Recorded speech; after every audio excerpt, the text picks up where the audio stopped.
समिती अध्यक्षपदाची निवड होती, नेमकं काय झालं? पीठासीन अधिकारी या नगरपालिकेच्या सीईओ होत्या. त्यांच्या अध्यक्षतेखाली ही बैठक होती. त्या बैठकीमध्ये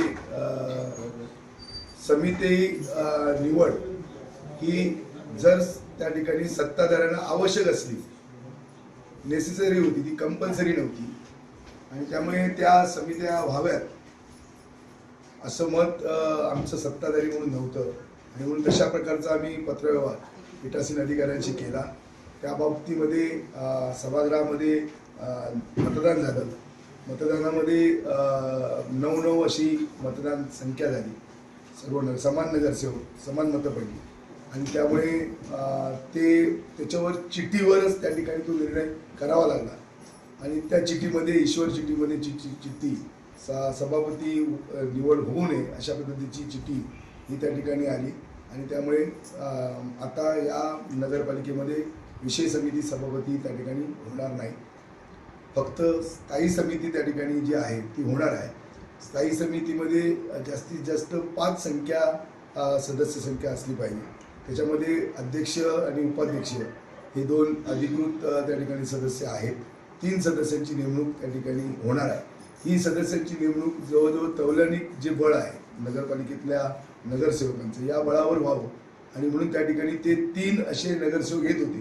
तर मी नगराध्यक्ष म्हणून विरोधी पक्षाच्या माझ्या सन्माननीय नगरसेविकांकडे प्रस्ताव ठेवला की आपण आपल्या सदस्यापैकी 2 नगरसेवक हे स्टँडिंग स्थायी समितीवर आपण द्यावे.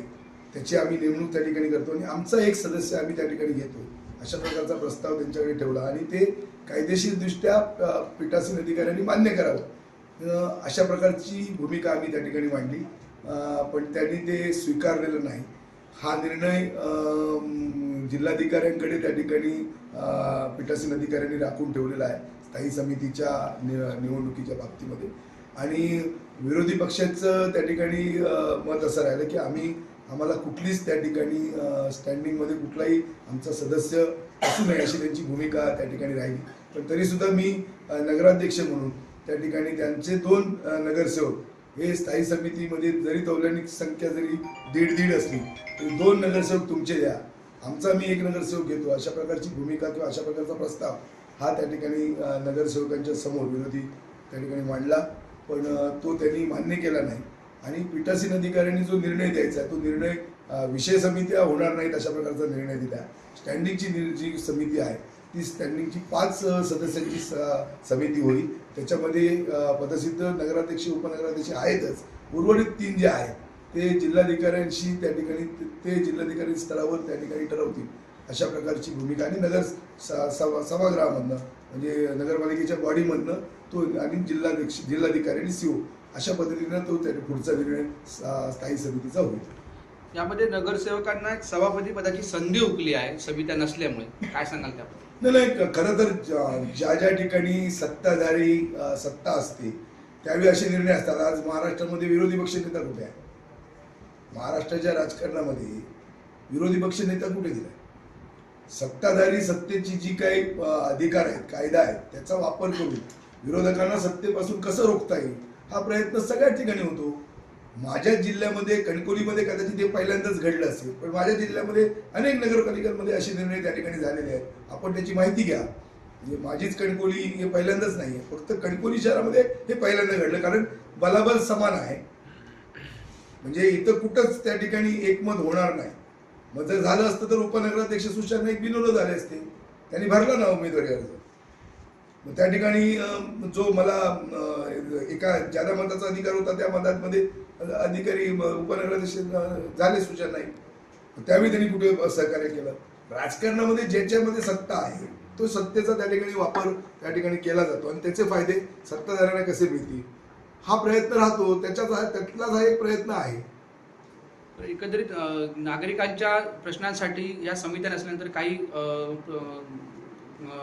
प्रश्न उद्भवू शकतो नागरिकांच्या प्रश्नावर. नगरपालिकेचं प्रशासन या सगळ्या बाबतीमध्ये सगळे निर्णय घ्यायला सक्षम आहे. नगराध्यक्ष म्हणून मी, उपनगराध्यक्ष म्हणून मी आणि त्याचबरोबर जे सगळे माझे सत्ताधारीमधले जे सगळे 9 नगरसेवक आहेत, स्वीकृत सदस्य पण आता पारकर आलेले आहेत, आणि म्हणून हे सगळे नगरसेवक नगरसेविका आणि आम्ही या जनतेच्या प्रश्नाला न्याय देण्यासाठी त्या ठिकाणी सक्षम आहोत. पण तरी सुद्धा आमची भूमिका अशी आहे की आम्ही विरोधी पक्षाच्या सुद्धा नगरसेवकांना सातत्यानं त्यांचं सहकार्य त्या ठिकाणी मिळावं ही अपेक्षा करतो. आणि म्हणूनच मी प्रस्ताव ठेवला होता की स्वीकृत 2 नगरसेवक आपण माझ्या स्टँडिंग मध्ये आपण द्या. हा प्रस्ताव म्हणजे माझा मी सत्ताधारी असल्यामुळे एक होऊन एकावर परत टॉस झाला असता. तर तसं न सांगता त्यांना मी प्रस्ताव दिला होता की तुम्ही तुमचे विरोधी पक्षातले 2 नगरसेवक तुम्ही स्टँडिंग कमिटीवर द्या. म्हणजे आम्ही त्या ठिकाणी त्यांना संधी दिली होती, पण त्यांनी ते मान्य केलं नाही. माझं असं म्हणणं आहे की कुठल्याही विकासावर कुठलाही परिणाम होणार नाही. आमचे नगरसेवक नगरसेविका उपनगराध्यक्ष मी स्वतः नगराध्यक्ष आणि आमचं नगरपालिकेचं प्रशासन जनतेचे प्रश्न तातडीनं सोडवण्यासाठी त्या ठिकाणी सज्ज आहे.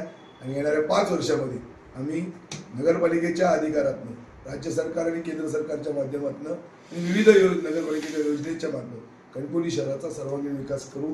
आणि मी सातत्यानं सांगतो की नुसता रस्ते वीज पाणी आरोग्य शिक्षण हे तर आम्ही करूच, पण कुठंतरी आम्हाला 5 अशी मोठी कामं शाश्वत विकासाची ही कणकवली शहरामध्ये उभी करायची आहे. आणि आता आचारसंहिता आता संपेल 1-2 दिवसामध्ये आणि खऱ्या अर्थानं त्या ठिकाणी आमचं काम सुरू होईल. येणाऱ्या नगरपालिकेच्या सर्वसाधारण सभेमध्ये कणकवली शहराच्या सर्वांगीण विकासाचा सगळं जे चित्र आहे ते त्या ठिकाणी स्पष्ट होईल आणि खऱ्या अर्थानं या कणकवली शहराच्या विकासाला सुरुवात. तुम्ही जो आज निर्णय घेतलात किंवा पीठासन अधिकाऱ्यांनी निर्णय घेतला, हा निर्णय बेकायदेशीर असल्याचा आरोप सभागृहात विरोधी नगरसेवकांनी केला आहे.